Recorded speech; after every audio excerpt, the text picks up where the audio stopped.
आज हमारा जो चैप्टर है वो निर्देशांक ज्यामिति का पहला सवाल है, क्या बीच की दूरी बताना है। क्या बताना है? बीच की दूरी बताना है। तो इसके लिए फार्मूला क्या होता है, x2 माइनस x1 पर square plus y2 minus y1 पे स्क्वायर होता है। देखिएगा जो 5 है ये आपका x1 है, जो 0 है वो आपका y1 है, 12 जो है वो आपका क्या है x2 है, और जो 0 वो आपका क्या है y2 है। इसी फार्मूले पर रख करके हमें बीच की दूरी बताना है।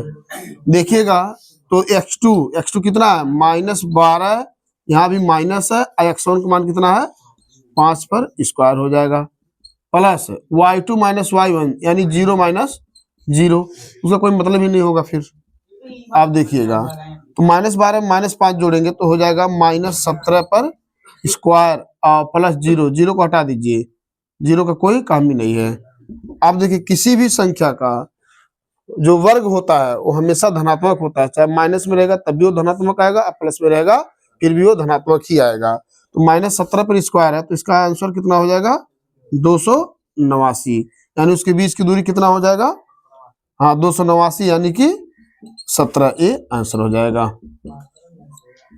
ठीक, देखिए अगला क्वेश्चन है, x और y संबंध ज्ञात कीजिए। सवाल देख लीजिए, बहुत इजी सवाल है। x तथा y का संबंध ज्ञात कीजिए। क्या ज्ञात करना है? संबंध ज्ञात कीजिए। ठीक है, इसमें कहा है कि बिंदुओं क्या है आपका x y, ये बिंदु x y और बिंदुओं 7 1 और 3 5 से समदूरस्थ। बस ये शब्द हमको देखना है, क्या है समदूरस्थ है। कहने का मतलब ये हो जाएगा सवाल ये कि एक रेखा है, क्या है एक रेखा है, इसके बीच में कोई बिंदु क्या है P है, यहाँ A है, यहाँ क्या है B है, बिंदु A x y है, यहीं से एक रेखा क्या है समान दूरी पर बटे हुए, यहीं से दो बिंदु समान दूरी पर क्या है बटे हुए। एक का निर्देशांक कितना है 7 और कितना है 1 है, एक का कितना है 3 और 5 है। तो एक्स वाई का मान बताना है, एक्स वाई का संबंध बताना है, क्या हो जाएगा। तो एक बार चूंकि क्या है ये सम दूरस्थ है, जो समदूरस्थ है तो पी ए बराबर क्या होगा आपका पी बी होगा। अगर इतना पता हो गया होगा तो आगे सवाल लग जाएगा। पी ए बराबर क्या होगा पी बी, यानी एक बार आप पी ए के बीच की दूरी निकालेंगे, एक बार आप पी बी के बीच की दूरी निकालेंगे। चलो हम पी ए के बीच की दूरी निकालते हैं, तो ये लगाएंगे √x -7 पर स्क्वायर प्लस y -1 पर स्क्वायर। सही है, इधर का हो जाएगा। चलिए उधर देखते हैं, इधर आइए 3 -x पर स्क्वायर रूट लगा दीजिए प्लस 5 -y पर स्क्वायर। इसको सॉल्व करिए, a -b का होल स्क्वायर, a -b का एक चीज यहाँ कर दीजिए, रूट को रूट से क्या कर दीजिए कट कर दीजिए, बचेगा क्या।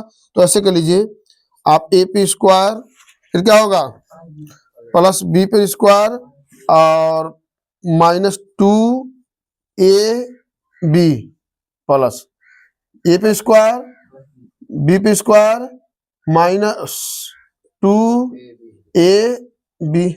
देख लीजिए इधर भी a पर स्क्वायर प्लस b पे स्क्वायर -2ab। ठीक है, आइए इधर a पर स्क्वायर प्लस b पे स्क्वायर -2ab हो जाएगा।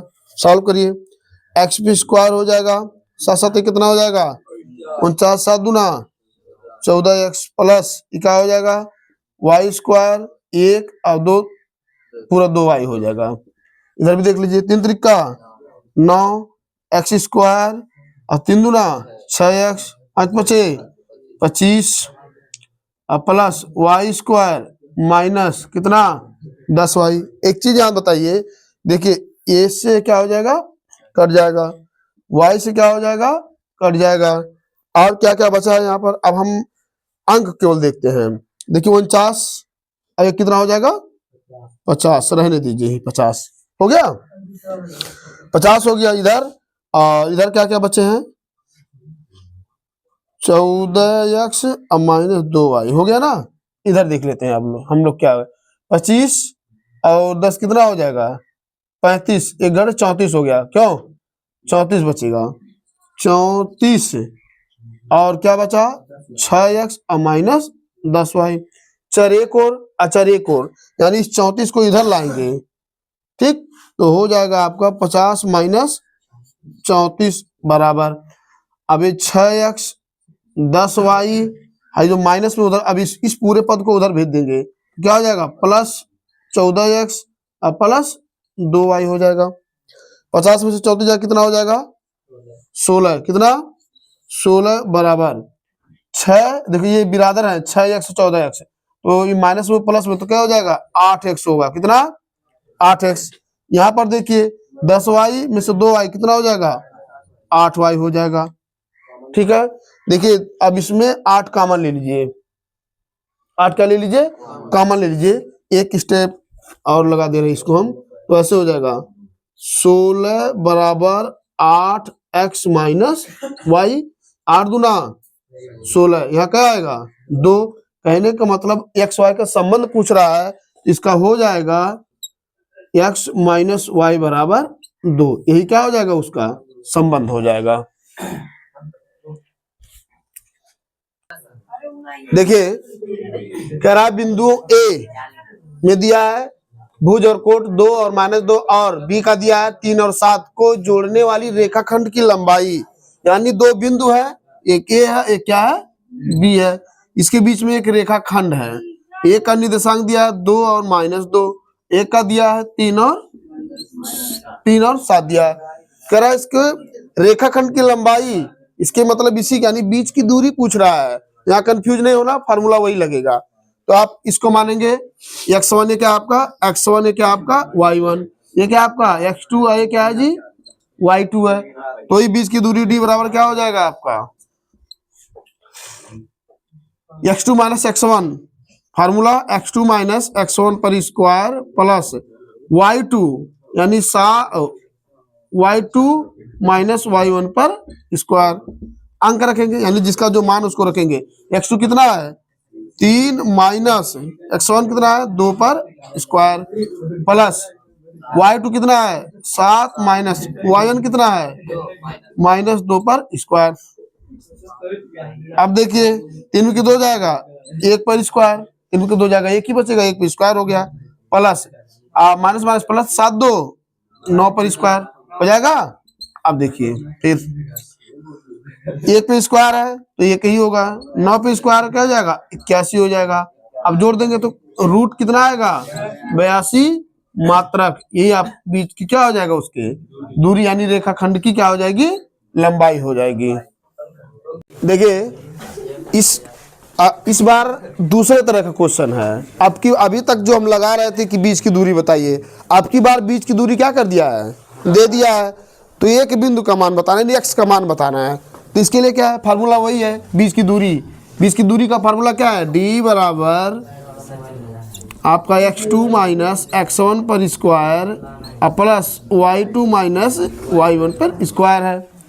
हमें पता होना चाहिए कि ये x जो है ये क्या है आपका, यहाँ लिख दे रहे हैं हम x1 बराबर x और y1 बराबर 2, x2 बराबर 6 और y2 बराबर कितना 5 और d बराबर कितना दे दिया है 5, यानी x का मान बताना, ये x का मान कितना हो जाएगा। तो बीच की दूरी कितना दिया है 5 है, 5 रख दीजिए बराबर x2 कितना है 6 माइनस x पर स्क्वायर प्लस y2 कितना है 5 माइनस 2 पर स्क्वायर हो जाएगा। एक चीज़ हम जानते हैं जब हम क्लास 7 8 में पढ़ेंगे तभी हमको ये पता होगा कि अगर इसका रूट हटेगा तो इस पर क्या लग जाएगा स्क्वायर लग जाएगा, स्क्वायर हटेगा तो करड़ी लगेगा और करड़ी हटेगा तो स्क्वायर लगेगा, यानी ये रूट जब हटेगा तो इस पर स्क्वायर लगेगा। तो ऐसे हो जाएगा 5 पर स्क्वायर हो गया। अब यहाँ सिंपल बचेगा आपका 6 माइनस एक्स पर स्क्वायर और प्लस 5 में 2 जाएगा 3 पर स्क्वायर हो जाएगा। हो गया। देखिए यहाँ क्या है 5 पे स्क्वायर हटा है तो यहाँ करड़ी लगा, इस करड़ी हटा स्क्वायर लगा तो 5 पे स्क्वायर बराबर 6 माइनस एक्स पे स्क्वायर और 3 पे स्क्वायर हो गया। इस 3 को इधर ले आओ, यानी हो जाएगा आपका 5 पे स्क्वायर माइनस 3 पे स्क्वायर बराबर 6 माइनस एक्स क्या हो जाएगा स्क्वायर हो जाएगा। 5 बचे 3 त्रिका 9, 25 माइनस 9 बराबर 6 माइनस एक्स में क्या हो जाएगा स्क्वायर हो जाएगा। 25 में 9 हो जाएगा 16 बराबर 6 माइनस एक्स में क्या हो गया स्क्वायर हो गया। अब इसका स्क्वायर हटेगा, इसका स्क्वायर हटेगा तो क्या लगेगा इस पे, यानी ऐसे हो जाएगा 6 माइनस एक्स बराबर करड़ी में 16 यानी 6 माइनस एक्स बराबर कितना हो जाएगा 4। तो यहाँ क्या हो जाएगा आपका x बराबर 4 माइनस 6 कितना हो जाएगा -2, माइनस माइनस क्या हो गया कट गया तो x का मान कितना आया 2 हो गया, आंसर हो गया। देखिए जैसा हमारा पिछला वीडियो था उसमें x का मान कह रहा था, इसमें क्या कह रहा है y का मान, सेम नियम लगेगा। बीच की दूरी दे दिया है, यानी पहले समझेंगे कि x1 का जो मान है वो क्या है 4, y1 का कितना है जी y है, x2 का कितना है 12 और y2 का कितना है 3। ठीक है, इतना पता। और बीच की दूरी भी हमें पता है, d बराबर कितना दे दिया है 10 दे दिया है। तब d का मान 10 है, 10 यहाँ रख दीजिए बराबर x2 minus x1, x2 minus x1 यानी 12 माइनस 4 पर स्क्वायर प्लस y2 कितना है 3 माइनस y1 कितना है y पर स्क्वायर हो जाएगा, इतना हो गया। अब इसका क्या होगा रूट हटेगा, जब इसका रूट हटेगा तो इसमें क्या लगेगा स्क्वायर, यानी 10 में क्या हो जाएगा स्क्वायर हो गया। अब देखो 12 में 4 जाएगा 8 पर स्क्वायर और प्लस 3 माइनस y पर क्या हो जाएगा स्क्वायर हो जाएगा। अभी प्लस में इधर क्या होगा, यानी 10 पे स्क्वायर माइनस 8 पे स्क्वायर बराबर 3 माइनस y पर क्या हो जाएगा स्क्वायर हो जाएगा। 100 माइनस 8 64 बराबर 3 माइनस y पर क्या हो जाएगा स्क्वायर। अब ये कितना हो जाएगा 36 बराबर 3 माइनस y पर स्क्वायर। अब देखिए इसका स्क्वायर हटेगा तो ऐसे हो जाएगा 3 माइनस y बराबर रूट 36 का मान कितना होता है 6, तो y बराबर कितना हो जाएगा 6 माइनस 3, तो y बराबर कितना हो जाएगा जी 6 में 3 जाएगा 3, तो y बराबर यहाँ 1 है तो ये माइनस हट के माइनस क्या हो जाएगा 3, यानी y का मान कितना हो जाएगा 3।